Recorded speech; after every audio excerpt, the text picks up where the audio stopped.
maybe the national parks aren't just there to preserve nature. Big Bend National Park. The sign announced my arrival in the familiar font of all official Park Service communication. The ranger's booth beyond it grew large as I approached. I slowed to halt alongside the squat yellow hut and paused my podcast. Afternoon, friend. The attending ranger greeted me with a bored smile that reached barely to the corners of her mouth. I nodded my head in response. Entrance fee increased to $30 this year, she intoned. We can take cash or charge. I fished my wallet from the backpack on the seat next to me and handed her 2 20s. She returned a 10, but kept a hold of the bill as she handed it through the window. Be safe out there. We locked eyes, and she fixed me with a meaningful glare that seemed to say that she was more concerned with my behavior than my safety. And don't talk to the animals. She relinquished the change. I shook my head, marveling at the strange warning, and drove on, hitting play on my phone. Indeed, listener, it's best if you don't acknowledge these creatures at all. The podcaster pronounced this final sentence of the program in a tone that he no doubt imagined to convey solemn gravitas. Cheesy music and a cheap howling wind sound effect signaled the end of the episode. I fiddled with my phone, tapping into a playlist I'd labeled Old News. The Eagles crooned back at me. 4 that want to own me, 2 that want to stone me. 1 says she's a friend of mine. The sound cut out. I wrestled with the auxiliary cord that connected my phone to my car speakers and glanced at the home screen. No service.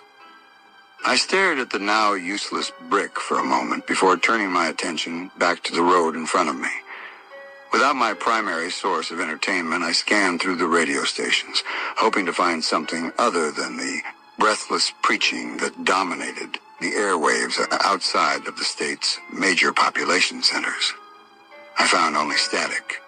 Admitting defeat, I turned my focus from dashboard to get a proper look at my surroundings. Tall yellow grass grew mysteriously from rocky soil that did not appear capable of supporting life. Crooked trees, all limbs bent at impossible angles from the terrain. The scrubland, dotted with cacti, gave way to jagged mountains that stretched far into the horizon, and foliage seemed to grow thicker with elevation. Across the alien landscape, tiny roadrunners bolted back and forth, chasing some elusive prey on their impossibly fast little legs. Or, I chuckled to myself, perhaps they were eluding a dim-witted coyote. My car jolted as if I'd hit a pothole. The explosion of feathers across my windshield, however, indicated that the bump had not been the result of a shortfall in the park's maintenance budget. I cursed aloud. The view had distracted me. I resolved to focus on the road rather than the environment, figuring there'd be time enough to appreciate the majesty of nature during my hike. A nearby sign indicated the Lost Mines Trail, my destination, to be several miles further. After another eerily silent half an hour on the road, I reached the trailhead. A smiling older couple, each wielding 2 walking sticks, lumbered off the path as I pulled into a nearby parking space. I collected my phone from the dashboard and my backpack from the seat next to me, along with my boots from the floor. Stepping out of the car, I stretched my legs and popped the trunk. The older gentleman, presumably husband to his hiking partner, walked around behind my car and greeted me with a friendly wave as I sat to change my shoes. Looks like you'll have the trail to yourself this afternoon, pal. He flourished his hand magnanimously at the empty parking spaces around us. Didn't see anyone else up there. I pulled on my dusty brown boots as he shook his head. Nope, just that old boot over there. He gestured toward his wife. I laughed as if his joke had been funny and double-knotted my laces. You have the most beautiful eyes, croaked the old woman, cued by his gesture. You just don't see that color blue every day. I chuckled and thanked her. "You folks have a good evening now," I said. Shouldering on my backpack, I pulled my hat low over my eyes to keep what I now realized to be a blazing afternoon sun off of my face. The blue of the hat's brim now occupied nearly half of my visual field, and it obscured the old folks as I waved. "Nah, you too, young fella." I looked up to see the old man return the wave and stump back to his wife beside their Prius.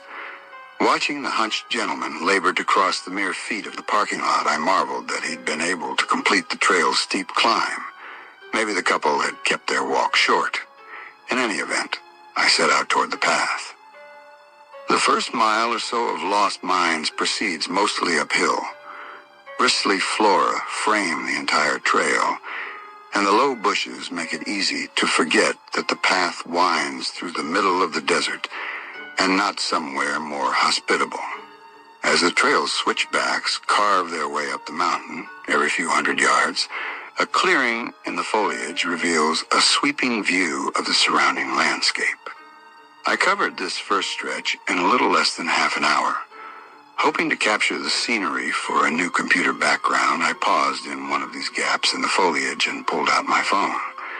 The vista proved hard to photograph, though, and my efforts resulted in only a single passable shot. I dropped my phone back into my pocket and unscrewed my water bottle from the strap of my backpack. I took in the scenery as I drank. A snuffling sound interrupted my commune with nature. My stomach dropped, and I spun my head in search of the noise. I'm a big guy, but I'm hardly a match for the black bears that frequent this part of the park. I spotted it to the left. A coyote. I froze and watched the creature emerge from the bushes. It had its back to me, and its head in one of the prickly bushes off the trail. It continued snuffling around the foliage, but its rummaging was bringing it closer to me. I slowly screwed the top back onto my water bottle.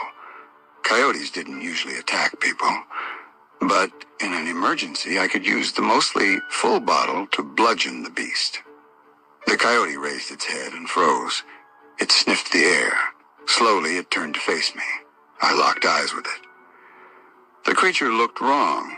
I seemed almost to have two snouts, one on top of the other.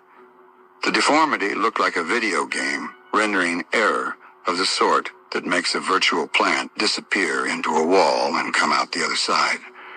Like one snout had incorrectly rendered inside the other, and a tiny bit of the duplicate, just the nose, was poking through the coyote's face. I stared into the creature's wide, dark eyes for what felt like hours. Its noses twitched, both of them as it sniffed the air. "Easy, boy." I muttered the words to the creature in what I hoped to be a slow, calming whisper. "Take it easy." The beast stared. I didn't move a muscle. Then the coyote cocked its odd head to the side, and quickly, so quickly that I still questioned whether it had happened at all, the coyote winked. Behind me, a branch snapped, and I spun. Finding nothing, I turned quickly back to the creature. But it was gone. Scared away, no doubt, by the noise. I was breathing heavily, far more heavily than my brief hike up the trail merited. It took a moment to collect myself. I'd seen deformed animals before. Goats with extra legs, deer with stubby little antlers. This coyote was just an accident of birth, the product of a twisted genome that had made it adulthood. Surely it hadn't actually winked at me, and even if it had, it was an animal, so it couldn't have been communicating anything with the minor twitch. I carried on up the trail, but the image of the coyote and its bizarre double snout stayed with me. Around mile 1.5, I reached another clearing. On the left-hand side of the path, this rest stop featured a bench carved from one of the sharp little trees. I paused briefly to tighten the laces on my boots and take a sip from my Nalgene. As I screwed the cap back on, movement from the corner of my eye caught my attention. I spun, half expecting to find the coyote staring back at me. Instead, I found another hiker passing me on the trail. He was descending, heading the opposite direction from me. The man wore brown hiking boots that rose to mid-calf. Gray socks extended from underneath, just a bit further up his calves, ending below olive green work shorts, the same color as my own. Unlike mine, however, his shorts lacked the little loop from which someone using them for manual labor might hang a hammer. They also lacked the little yellow C that marked the brand on the back right pocket. His blue baseball cap was pulled low enough that I didn't get a good look at his face, but I noticed that his gray t-shirt seemed entirely free of sweat. The man raised a hand as I turned, though didn't say anything. "How's that last stretch?" I asked as he passed to my right. "Easy." He rumbled the word in a deep baritone, not much louder than a whisper, drawing it out into languid assurance. He continued down the trail. "How's the view?" I asked to his back. "Easy," I heard again in the same slow whisper, before the hiker disappeared around the next switchback. I shook my head, not sure I'd heard the guy correctly, as I gathered my belongings and finished lacing my boots. The sun was beginning to sink. I reached the trail's peak a little less than a mile later and was greeted by a sweeping view of the surrounding desert. By then, a brilliant sunset painted the desert, and I marveled at the view for nearly 20 minutes. As I made my way back down the trail, the temperature dropped with the sun. A cloudy evening obscured the views I'd enjoyed on the way up, and by the time I'd reached halfway down the trail, I had to use the flashlight on my phone to light the path in front of me. Hiking at night is always unnerving. This wasn't the first time I'd been caught out on a trail after sundown, and the desert path was much less intimidating than some of the more heavily wooded trails in the other parks I visited.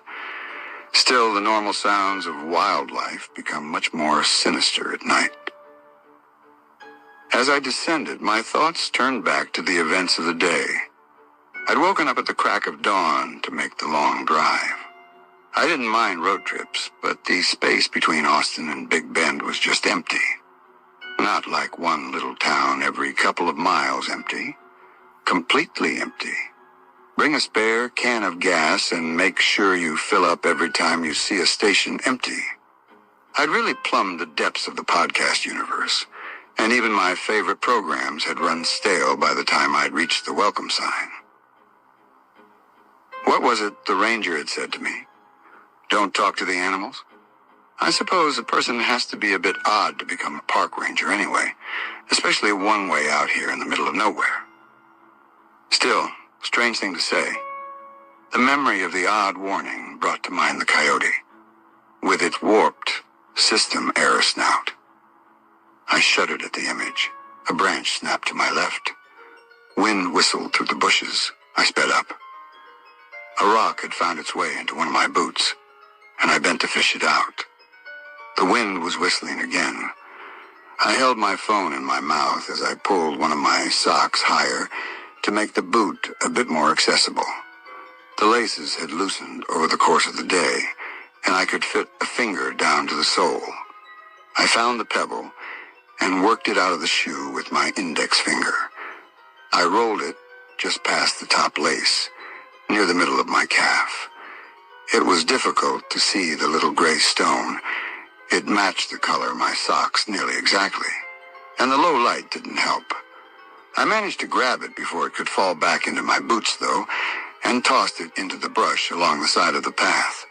It made a small click as it landed. I stood and continued. I didn't get more than a few steps before I felt a tiny impact on the side of my leg. Assuming I'd kicked up a stick as I'd been walking, I carried on. After another few steps, though, I felt another pebble in my boot. This one hadn't gotten deep, and I didn't need my light to fish it out. I held it between my index finger and thumb. This one, too, matched my socks. I tossed it, as I had the other, and carried on. A few steps later, I felt another impact, this time in my ear. A bug, surely. I paused briefly before speeding up. Crickets buzzed loudly, and their nighttime whine seemed to come from every direction at once. A branch snapped. I was nearly jogging by the time I heard it. Easy. Slow, deep, quiet. So quiet, I couldn't be sure I'd heard it at all. I broke into a run. All around me, the trail seemed to come alive. Branches snapped, and the wind whistled, and crickets whined so loudly it was nearly deafening. My phone's light bounced as I ran, and my backpack jostled uncomfortably on my back. A root caught my foot. I threw my hands out to break my fall. The trail's tiny, sharp rocks dug painfully into my knees and my palms as I hit the ground. I scrambled to stand, but as I looked up, I found myself eye level with a pair of brown hiking boots. Easy. On my hands and knees in dust of the trail, bleeding into the grit, I froze. Strong hands hoisted me from the ground, and I could do nothing but allow myself to be lifted. After an eternity, I raised my eyes and found myself face to face with the park ranger. Easy. She spoke in the same careful tone that she'd used when selling my admission ticket, not the hiker's creepy whisper. I caught my breath for a moment before I responded. Thanks. I dusted off my shorts and stepped back. Once I collected myself, I realized that I'd reached the end of the path, and the rangers stood at the trailhead. My car was just a few feet away, and a light over the parking lot illuminated us. The ranger was holding a shotgun. She wasn't pointing it at me, precisely, but she certainly wasn't pointing it anywhere else either. If she fired it, she'd probably blow off a few of my toes. Behind her stood the old couple I'd seen on the way up the path. The old man stood straighter now than he had earlier in the afternoon, and he'd traded his walking sticks for a shotgun of his own. His wife, too, was armed, and the three of them stood unmoving between me and my aging forerunner. None of them looked directly at me. In fact, each seemed to be looking pointedly at a spot where I wasn't. What did I tell you when you first came into the park this afternoon, friend? The ranger asked the question carefully and without much inflection. She still didn't meet my eyes, staring instead at the path behind me. Given her monotone, I couldn't tell whether she was scolding me or testing me. Don't talk to I paused. The coyote. Don't talk to the animals, I finished. The ranger and her companions all visibly deflated, as if they'd been holding their breath. Each of the three of them finally turned their eyes to me, and the ranger shouldered her firearm. Friend, you get back in that car, and you head straight out of this park. The old man commanded me with a gravity that could not possibly have come from the doddering old fellow I'd met earlier in the day. Don't stop. Not for nothing, the old woman added. Or nobody. She fixed me with a steely gaze that matched the gravity of her husband's. Not until you're out of the park. I wouldn't worry too much about the speed limit either, friend, the ranger added. I opened my mouth to ask what in God's name the three of them were talking about, but the ranger fixed her jaw in such a way as to indicate that the conversation was over. The old couple wore similar expressions, and the three of them turned their full attention to the path, guns aimed to the ground. I followed their instructions. I didn't change my boots. I didn't take off my shirt, even though a day's worth of sweat had turned its gray material nearly the same color black as my car's upholstery. The forerunner came to life with its deep rumble, and I stomped the gas, peeling out of the parking lot with a squeal. My hands didn't stop shaking until I was nearly 3 miles from the trailhead. The road in and out of Big Bend is straight and covers several miles between the park entrance and the trails. I'd finally begun to relax, and I could see the ranger's booth in the distance when I heard it again. Easy. The same slow whisper, so quiet that my rumbling engine nearly drowned it out. I spun my head in every direction. The sun was all the way down by this point, and I couldn't see much outside the too dim glow of my headlights. I heard it again. Easy, boy. The same tone. The same whisper. Take it easy, boy. faster this time. But not like a person who talked fast, like a video played at double speed. I continued to look frantically around me, doing my best to keep some attention on the road. Motion at the corner of my eye caught my attention. I turned my head to the right. At the very edge of the half-circle of road illuminated in my headlights ran an animal that looked like it had two snouts, one on top of the other. I stomped the gas. Easy. Loud, deafening, but still soft somehow. Like a recording of a whisper played at full volume through an expensive sound system. The ranger's hut grew larger in the distance. I kept my attention on the road in front of me, but from the corner of my eye, I could see that the coyote, the whatever it was still right on the edge of my headlights. I chanced to look at it, only for a moment. The sight haunts me still. On the edge of the road, just outside the light of my headlights, ran the coyote. On its hind legs, its twin snouts foamed and its mouth yawned open. As it panted, the creature's jaw opened wider than any natural being's ought to, and row upon row of human-looking teeth hung nearly to its chest. A chest that seemed to be wearing a gray t-shirt, but not wearing it precisely. Rather, the shirt seemed almost to grow from the creature's body, giving way seamlessly to the patchy fur of its arms and stomach. It turned its head and looked directly at me. Its eyes were no longer the wide brown eyes of an animal, but rather piercing blue eyes, like a human's, like mine. The coyote winked. I tore my gaze from the abomination to spare a glance at my speedometer. I was going 87 miles per hour. I willed the aging SUV to go faster. Faster than it had any right to go. Faster than whatever was keeping pace with me out my window. I stole another glance at the creature. As I turned my head, I saw the beast stop. Not slow down. Stop. Completely. As if it had run into a wall, I whizzed past the ranger's hut, and then the welcome sign, and didn't ease up on the gas until both were firmly in my rear view. But I heard it again. Take it easy. I slammed on the brakes, and I could smell the rubber burning under my tires. Don't let the sound of your own wheels make you crazy. The eagles crooned from my car speakers. I had service again. The song had carried on right where it left off as my phone picked up a signal. I put the old SUV in park, right there in the middle of the road. Tears ran freely down my cheeks and my hands shook so violently I couldn't have driven the car if I'd tried. I don't know how long I sat there, parked in the middle of the West Texas highway. Minutes. Half an hour. Hours. Once I'd pulled myself together, I called the Marfa Hotel where I'd intended to spend the night and canceled my reservation. I drove straight home, through the night and into the morning. I stopped only for gas and hardly took a breath until I reached my Austin apartment. I double-locked the door, pulled the blinds closed, and collapsed, exhausted, into my bed.